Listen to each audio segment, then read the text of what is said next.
Salve, galera! Começando mais uma entrevista aqui nos estúdios da Mix. E eu tô aqui do lado dele, que é uma das vozes, um dos músicos, um dos artistas mais importantes da história da nossa música, em especial uma das vozes mais marcantes do rock nacional, Paulo Ricardo! É sempre um prazer demais bater um papo contigo, porque, cara, você é uma lenda viva da nossa música e do nosso rock and roll nacional. Vivo com certeza, lenda Lenda já está nesse patamar há muito tempo. Eu tenho certeza por você. Obrigado. Só que você está lançando mais um projeto, que é incrível também. Porque mesmo depois de tantos anos, você sempre vem se reinventando e sempre muito maravilhosamente bem.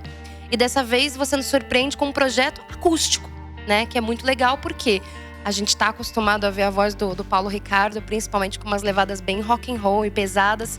De repente você extrai isso e transforma isso num projeto acústico de voz, violão, sem deixar de ser rock and roll, né? E traz para nós esses clássicos que você já tem de toda a sua carreira, mais música nova. Queria que você começasse falando, portanto, desse novo projeto, voz, violão e rock and roll.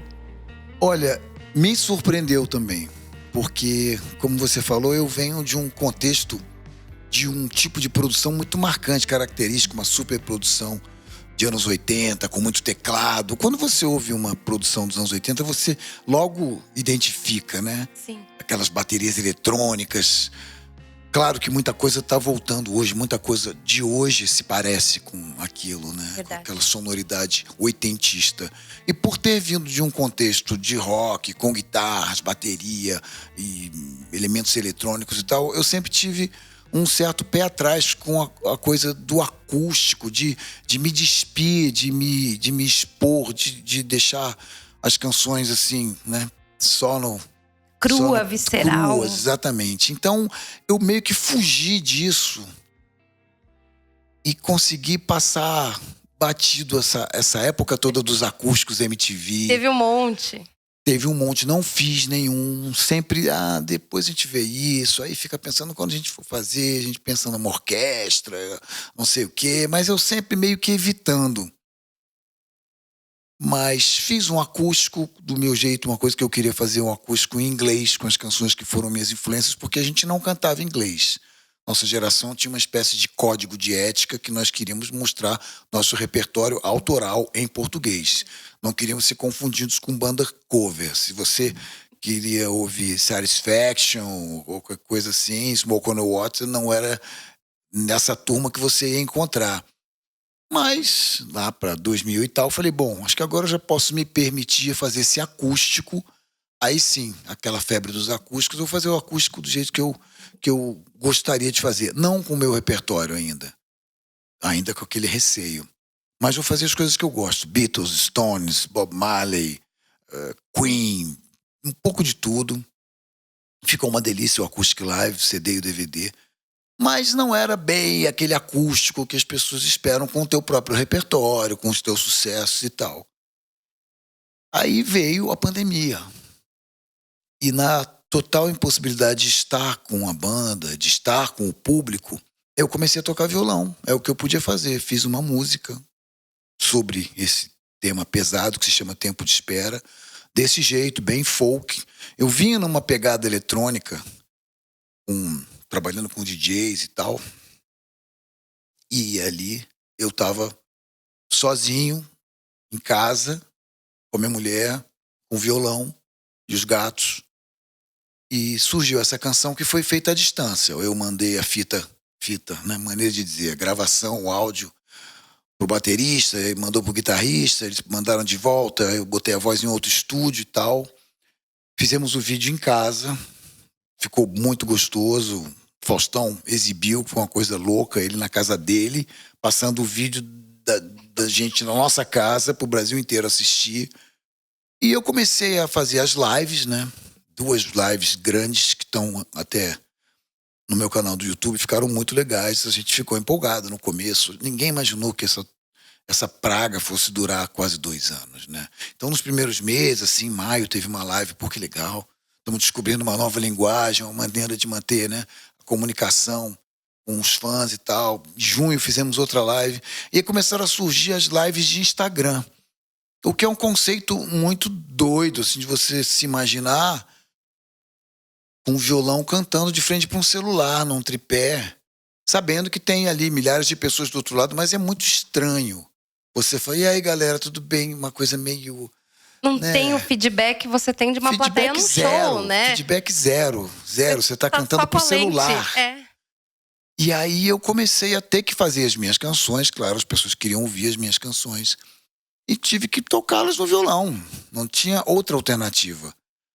Bom, de tanto fazer isso, eu comecei a procurar uma maneira gostosa, original, e que me levasse, enfim, à origem de tudo, né? E o rock é o filho do blues com a country music. Então eu fui buscar nas minhas origens, e no porquê eu fiz aquelas canções, esses elementos. Porque, na verdade, o rock nasceu do Robert Johnson, né? Um bluseiro com violão e não tinha mais nada. Era só ele cantando uma fola. Então, tá ali, tá tudo ali. No blues contém. O blues contém todos os elementos que mais tarde desembocariam no rock. E aí eu fui descobrindo uma coisa aqui, uma coisa ali. Quando finalmente a pandemia foi afrouxando, foi aliviando e a gente já podia mais ou menos se encontrar, eu chamei o Ícaro, meu guitarrista, e comecei a desenhar um show de voz e violão, finalmente, porque aí eu queria dar uma nova roupagem, uma coisa que me deixasse a fim de fazer aquelas músicas e não pensando nos velhos arranjos, uma coisa completamente diferente, que se remetesse ao blues, ao rockabilly, e esses elementos todos, o bottleneck, o dobro, o mandolin. E aí a gente ia descobrindo as músicas, isso aqui não sei se ficou bem assim, vamos fazer diferente. Demorou um tempo. E aí eu falei, vamos montar um show, porque a pandemia está terminando, mas ainda as pessoas ainda estão com receio, a gente vai levar um tempo para voltar aos grandes shows, às aglomerações, aquele show como a gente, né, imagina ali na frente e tal. Vamos preparar esse espetáculo para teatro. E ele foi o primeiro show em muitas cidades depois de 1 ano e meio, 2 de lockdown. Nós estreamos no Palácio das Artes em Belo Horizonte, eu nunca tinha tocado lá. E naquele esquema, né? Todo mundo testado, todo mundo de máscara, um lugar ocupado, 2 desocupados. E foi um barato, porque um projeto que nasceu de uma situação adversa, mas que floresceu lindamente. E a gente fez 1 ano aí de circuitos e teatros pelo Brasil inteiro. Até que chegou uma hora que a gente falou, cara, vale a pena registrar esse espetáculo. E ele fez o caminho inverso da maioria dos trabalhos, que você grava o disco, grava o álbum, depois vai para a estrada e faz o show. A gente primeiro foi para a estrada e aí registrou em estúdio as versões que têm muito a cara de ao vivo por já terem sido testadas e aprovadas desse jeito. Então foi uma espécie de alívio, acaba representando o meu acústico, finalmente, e bem roots mesmo, bem minimalista, só mesmo eu e o Ícaro aqui, violão e voz, e uma gaitinha, um elemento ou outro. Temos uma outra exceção, tem uma música inédita, eu queria uns tecladinhos ali, do Pedro Augusto, e tudo por nada. Eu coloquei uma bateriazinha bem rockabilly, bem Elvis, mas as outras 14 músicas são todas somente eu e o Ícaro, no violão e voz, e é um outro lance. Ele não te dá saudade nem vontade de ouvir os arranjos originais. Você nem lembra dos arranjos originais, você fica ligado naquilo e parece que aquelas canções nasceram assim. E a verdade é que a grande maioria das canções nasceu mesmo de um violão, de um piano.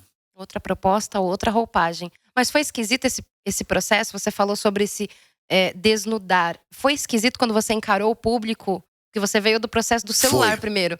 Quando você pegou pela primeira vez e viu o público na frente com o violão, foi você falou, pelo seguinte, eu comecei minha carreira cantando e tocando baixo. E eu nunca fui um grande guitarrista ou violonista. Então, os primeiros shows em que eu tive que encarar, pela primeira vez em mais de 30 anos de carreira, eu tive que encarar o público tocando violão. Eu me senti, num começo de carreira, me senti um iniciante. Frio na barriga. Total frio na barriga. Eu sinto ainda, mas era uma coisa assim de um medo muito grande de estar fazendo uma coisa nova, me colocando de uma maneira nova, sem aquela turma, sabe? Aqueles elementos que te garantem.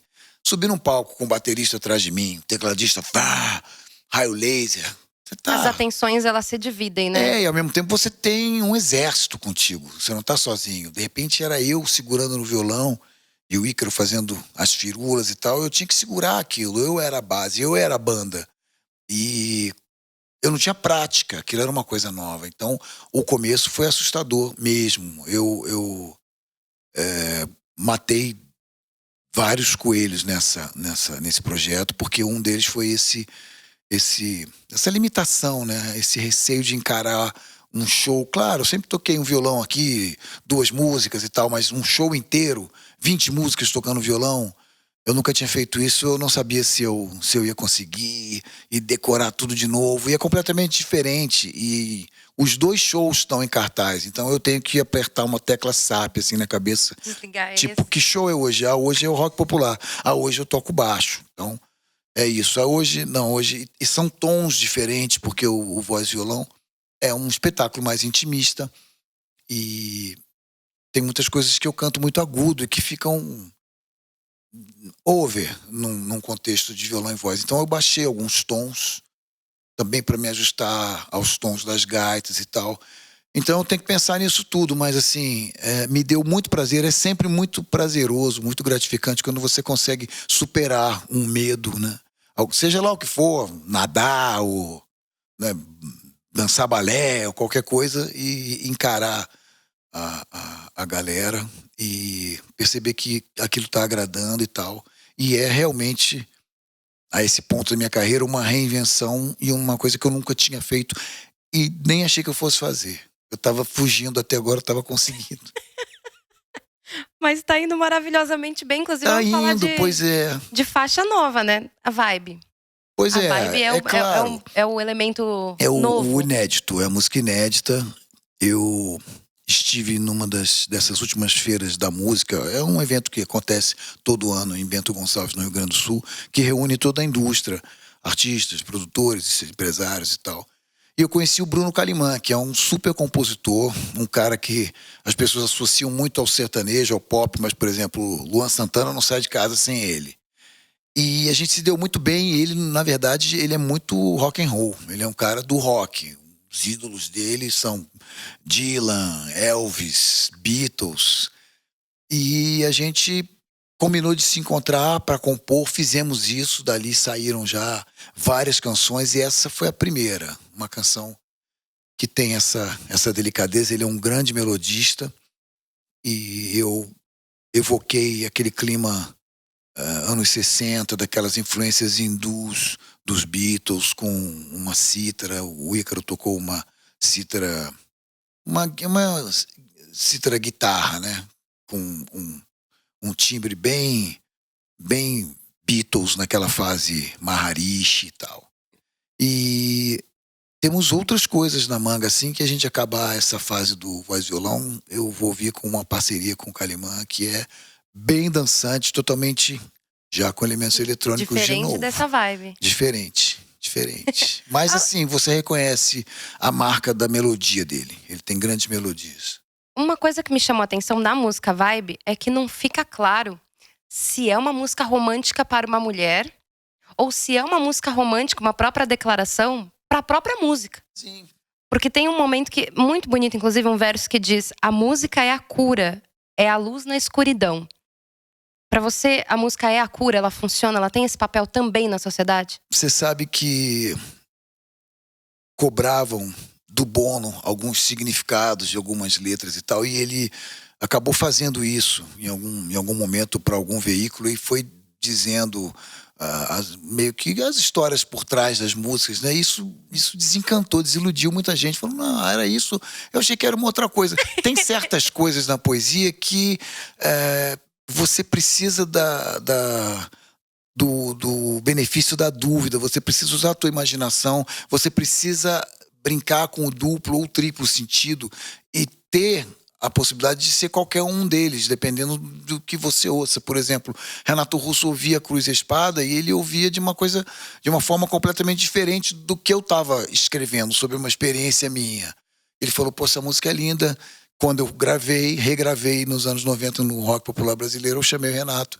E ele cantou e ele dá realmente, a gente entende a dimensão que ele dá, como ele lê aquela música. Então, eu procuro não interpretar ou não desencantar, não desiludir. Eu acho que explicar a poesia é meio assim, como um casting para os personagens de um livro que você leu. 3 pessoas vão ler o mesmo livro, cada um vai imaginar o personagem de um jeito. Alto, baixo, vesgo. E sempre que você vê o filme, você fala, eu não imaginava Não era desse jeito. personagem. Sim. E a música é meio isso. Eu comecei falando da música mesmo, da importância da música, e a música como uma espécie de porto seguro, de um lugar onírico para onde a gente pudesse se refugiar, e pode se refugiar em momentos de depressão, muito também fruto daquele contexto da pandemia. Sim. Eu até menciono a máscara e tal, mas as máscaras também têm seu duplo sentido, né? Todos Sim, também. usamos máscaras.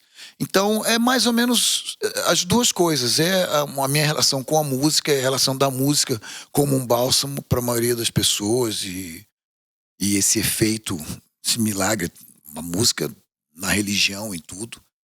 Mas também um pouco do relacionamento entre as pessoas, que tem aquela vibe diferente que você percebe quando aquilo acontece, é mágico. Então, a tua resposta são as duas coisas. E é maravilhoso poder interpretar de todas as formas. Mas essa música é realmente uma poesia. Que bom que Ela você é uma gostou, poesia. obrigado. A música Nossa. nova, a gente sempre fica assim, parece um bebezinho, né? Não, ela é uma poesia. Aliás, A única inédita. maravilhosa. Vamos falar de outra Obrigado. faixa aqui, que também tá nesse projeto. Herói Made in Brasil. Herói Made in Brasil, que também tem um É verso... seminova, pouco uso. Seminova, é recente. Recente, ano passado. Tem um verso aqui que também me chamou a atenção, e você acabou de falar sobre tô curioso, poesia, e quero eu já saber falei qual assim, eu já vou tomando nota das coisas. Vou ouvindo a música, vou tomando nota. O rock, ele geralmente, a gente vê várias bandas fazendo isso e artistas, tem aquela questão de fazer letras um pouco mais politizadas, com uma ideologia, um engajamento, ou verdades mesmo. Mas você fala um verso muito bonito nessa faixa, que é: só acredito no amor e nos poetas. E isso é incrível. O problema de se falar de política, na verdade, são vários problemas, né? Sim. Você tem que tomar muito cuidado para não parecer que você está fazendo uma política partidária, ou que você está apontando o dedo, ou que existe um certo e errado, porque não existe um certo e errado. Todo mundo tem o seu conceito do que deva ser melhor para o seu país ou para a sua cidade, enfim. Justamente. Porém, algumas coisas são sim certas ou erradas. Roubar tá errado.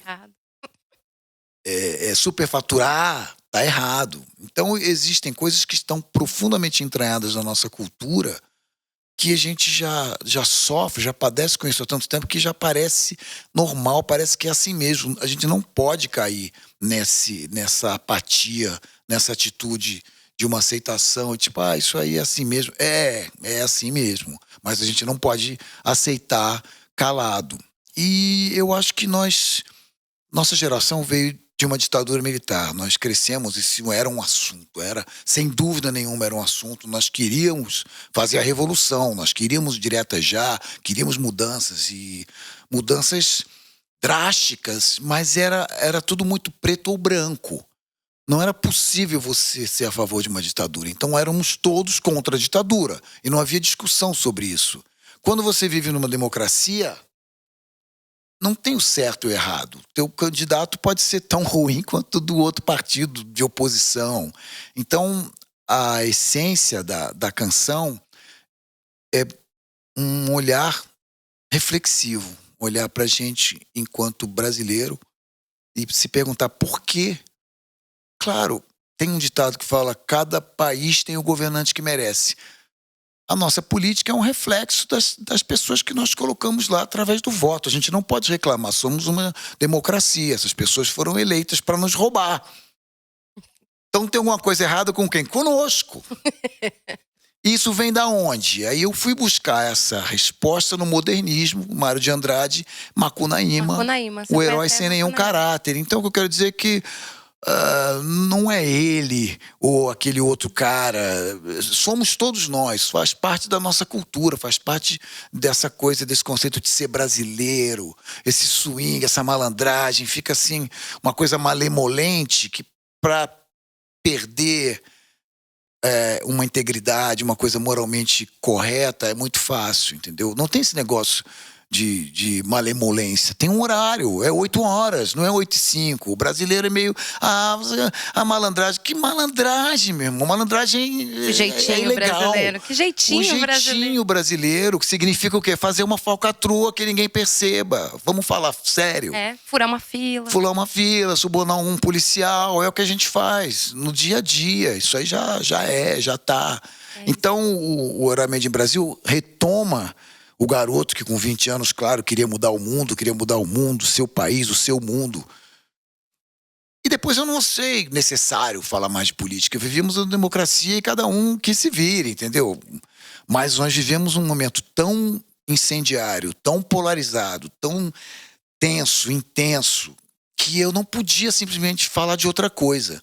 E tudo confluiu. Na verdade, surgiu um desejo de lançar um NFT, os Non-Fungible Tokens, associando a música aos quadrinhos, que eu amo quadrinhos. Então, eu chamei o Mike Deodato, que é um brasileiro que chegou no topo da Marvel, da DC, desenhou todos os maiores Vingadores, Homem-Aranha, todo mundo. E convidei o Mike para desenhar os cards que seriam o clipe, a base do clipe de Herói Made in Brasil. Ele gostou da música, topou, foi uma honra para mim.